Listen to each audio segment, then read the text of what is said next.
வணக்கம். மற்றொரு காணொளியில் இணைந்து கொள்வதில் மகிழ்ச்சி. இலங்கையில் இன்றைய நாளில் இடம்பெற்றிருக்கக்கூடிய முக்கியமான செய்திகள் தொடர்பாகத்தான் இன்றைய இந்த காணொலியில விரிவாக பார்க்க போகின்றோம். வடக்கு கிழக்கில் இன்று முள்ளிவாய்க்கால் நினைவேந்தல் நிகழ்வுகள் முன்னெடுக்கப்பட்டிருக்கின்றன. முள்ளிவாய்க்கால் நினைவேந்தல் வாரத்தினுடைய 3ஆம் நாள் இன்றைய தினம் வல்வெட்டித்துறையில் நினைவேந்தல் நிகழ்வும் கஞ்சி பரிமாறலும் இடம்பெற்றிருக்கிறது. கிளிநொச்சி மாவட்டத்தின் முச்சக்கர வண்டி சங்கத்தினருடைய ஏற்பாட்டில் மாவட்ட பொது வைத்தியசாலைக்கு முன்பாக இன்றைய தினம் காலைதான் இந்த ஒரு நினைவஞ்சலி கஞ்சி வழங்கி வைக்கப்பட்டிருக்கிறது. அம்பாறை காரதீவு சந்தை கட்டிட தொகுதியில் முள்ளிவாய்க்கால் நினைவேந்தல் நிகழ்வுகள் நடைபெற்றிருக்கின்றன. இதன்போது இறுதிக்கட்ட யுத்தத்தில் உயிர் நீத்தவர்களுக்கு சுடரேற்றி அஞ்சலி செலுத்தப்பட்டதுடன் நினைவு கஞ்சியும் பரிமாறப்பட்டிருக்கிறது. இதே நேரத்துல இன்னும் ஒரு செய்தியும் வெளியாகி இருந்தது. குறிப்பாக அண்மையில் இடம்பெற்ற விபத்துல உயிரிழந்தவர்களுடைய எண்ணிக்கை 23ஆக அதிகரித்திருக்கிறது. இந்த விபத்தில் 53 பேர் காயமடைந்தனர். விபத்தில் உயிரிழந்தவர்களுடைய ஆளடையாளம் உறுதிப்படுத்தப்பட்ட 19 பேருக்காக தலா 10 லட்சம் ரூபாயும் இழப்பீட்டு தொகையும் இன்று வழங்குவதாக இலங்கை போக்குவரத்து சபை தெரிவித்திருந்தது. இந்த நிலையில் உயிரிழந்தவர்களுடைய எண்ணிக்கை 23ஆக இருக்கிறது. போலீசார், இலங்கை போக்குவரத்து சபை மற்றும் மோட்டார் வாகன போக்குவரத்து திணைக்களத்தினரால் இதுவரை முன்னெடுக்கப்பட்ட விசாரணைகளில் அந்த பேருந்தில் எந்தவிதமான இயந்திர கோளாறும் ஏற்படவில்லை என்பதும் தெரிய வந்திருக்கிறது. இதனிடையே கொத்மலை பஸ் விபத்து தொடர்பான விசாரணைகளுக்காக சிரேஷ்ட பிரதி போலீஸ் மா அதிபரான அஜித் ரோகன தலைமையில் 5 அடங்கிய குழு நியமிக்கப்பட்டிருக்கிறது. பதில் போலீஸ் மா அதிபரான பிரியந்த வீரசூரியவினால் இந்த குழு நியமிக்கப்பட்டிருக்கிறதும் குறிப்பிட கூறக்கூடிய ஒரு விடயம். இந்த குழுவில் பிரதி போலீஸ் மா அதிபரான ருவன் குணசேகர, பிரதி போலீஸ் மா அதிபரான மஞ்சுள செரரத், சிரேஷ்ட போலீஸ் அத்தியட்சகரான மனோஜ் ரணக்கல மற்றும் பொறியியலாளர் கே ஹாகிங்கல ஆகியோரும் உள்ளடங்கி இருப்பதாக கூறப்படுகிறது. மேலும் இந்த கரண்டியல பகுதியில் இடம்பெற்ற இந்த பேருந்து விபத்தில் உயிரிழந்தவர்களுக்கு ஜனாதிபதி நிதியத்தில் இருந்து ஒதுக்கப்பட்ட நிதி ஜனாதிபதி அனுகுமார் திசாநாயக்கவின் அறிவுறுத்தலின் பேரில் சம்பந்தப்பட்ட பிரதேச செயலகங்களுக்கு அனுப்பப்பட்டிருக்கிறது.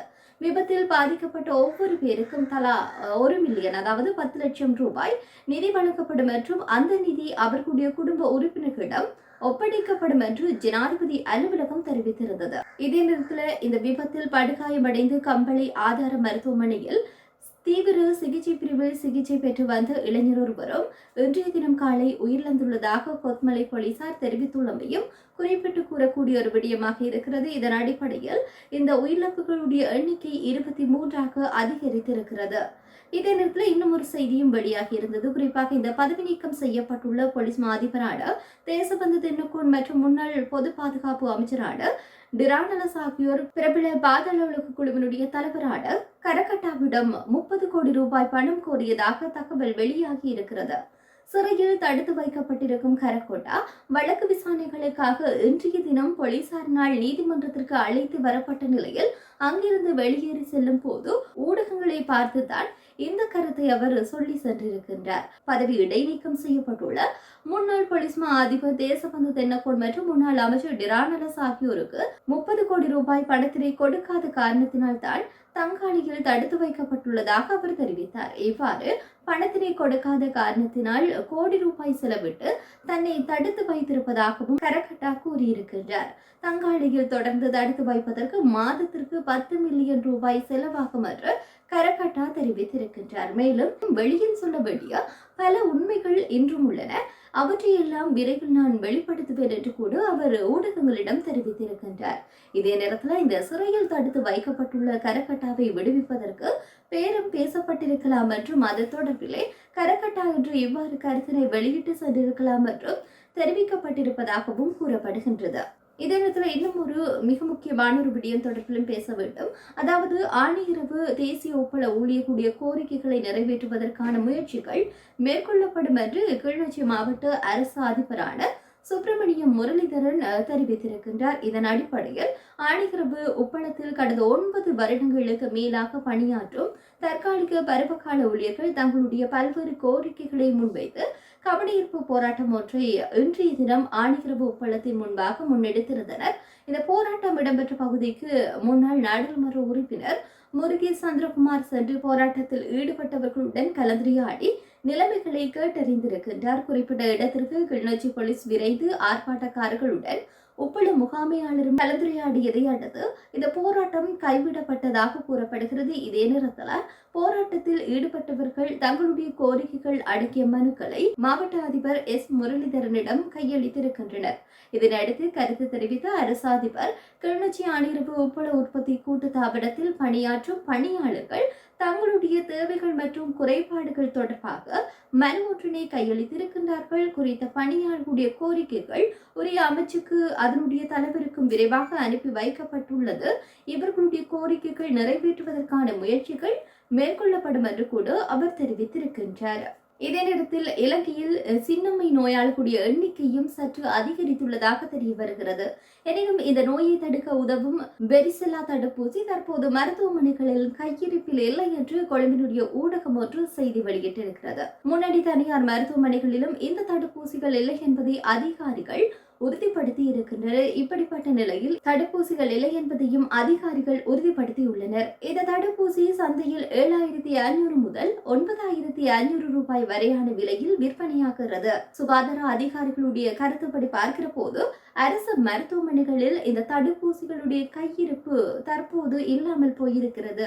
இதற்கிடையில் அண்மைய வாரங்களில் சின்னம்மை நோயாளிகளுடைய எண்ணிக்கை அதிகரிப்பதை சுகாதார அதிகாரிகள் கவனித்துள்ளதாக குழந்தை மருத்துவ ஆலோசகரான தீபால் பிரேரா தெரிவித்திருக்கின்றார். சிக்கன் பாக்ஸ் என்ற சின்னம்மை நோய் வெரிசெல்லா ஜோஸ்டர் வைரஸால் ஏற்படும் தொற்று நோயாக இருக்கிறது. இது முதன்மையாக தடுப்பூசி போடப்படாத நோயுள்ளவர்களிடமிருந்து மற்றவர்களுக்கு பரவுகிறது. இதன்படி பாதிக்கப்பட்டவருடன் தொடர்பில் உள்ள நோய் எதிர்ப்பு சக்தி இல்லாத 90% இந்த நோய் தொற்று ஏற்படும் என்று கண்டறியப்பட்டுள்ளது. இதே நேரத்தில் கனடாவினுடைய புதிய அமைச்சரவையினுடைய பொது பாதுகாப்பு அமைச்சராக ஹரி ஆனந்த் சங்கரி பதவியேற்றுள்ள நிலையில் அவர் ஒரு அறிக்கை ஒன்றை வெளியிட்டிருக்கின்றார். அதில் கனடாவினுடைய பொதுமக்கள் பாதுகாப்பு அமைச்சராக நியமிக்கப்பட்டதை தான் பெருமையுடன் பணிவுடனும் ஏற்றுக்கொள்கின்றேன் என்று தெரிவித்திருக்கின்றார். டேவிட் மெக்கிண்டியின் சிறந்த பணியை அடித்தளமாக கொண்டு மேலும் கட்டியெழுப்ப ஆர்வமுள்ள அதே வேளையில் நம்முடைய சமூகங்களை பாதுகாப்பாக வைத்திருப்பதற்கும் பொறுப்புணர்வுடன் குற்றங்களுக்கு எதிராக போராடுவதற்கும் கனேடியர்களை நாளாந்தம் பாதுகாப்பதற்கும் முகாமை அமைப்புகளை பலப்படுத்தவும் நான் உறுதி பூண்டுள்ளேன் என்று தெரிவித்திருக்கின்றார். மேலும் அவர் கூறுகின்ற போது குடியரசு பழங்குடிகள் உறவு மற்றும் நீதி அமைச்சினால் ஏற்பட்ட அழுத்தமுள்ள முன்னேற்றம் குறித்தும் நான் உண்மையான பெருமிதம் கொண்டுள்ளேன். பழங்குடி பங்காளிகளுடன் இணைந்து செயல்பட்டு பலமான மதிக்கப்படுவதுமான உறவுகளை கட்டியெழுப்பி மீளிணக்கத்தை முன்னகர்த்தி மேம்பட்ட எதிர்காலத்திற்கான அடித்தளத்தை நாம் கட்டியெழுப்பியுள்ளோம். இந்த புதிய பணியை நான் பொறுப்பேற்கும் இதேவேளையில் பிரதம மந்திரி மார்கார்னி என்னில் கொண்டுள்ள நம்பிக்கைக்கு நான் நன்றியுள்ளவனாக இருக்கின்றேன். கனடாவை ஒன்றுபடுத்துவதற்கும் பாதுகாப்பை உறுதிப்படுத்துவதற்கும் கட்டியெழுப்பவும் எனது அமைச்சரவை சகாக்களுடனும் நாடாளுமன்ற குழுவினருடனும் பங்காளி அமைப்புகளுடனும் அனைத்து மட்ட அரசுகளுடனும் இணைந்து பணியாற்ற நான் தயாராக இருக்கின்றேன் என்று அவர் தன்னுடைய அந்த பதிவில் தெரிவித்திருக்கின்றார். இவ்வாறான விடயங்கள் தான் மிக முக்கியமான விடயங்களாக இன்றைய நாளில் வெளிவந்தன. மற்றொரு காணொலியில் சந்திப்போம். நன்றி.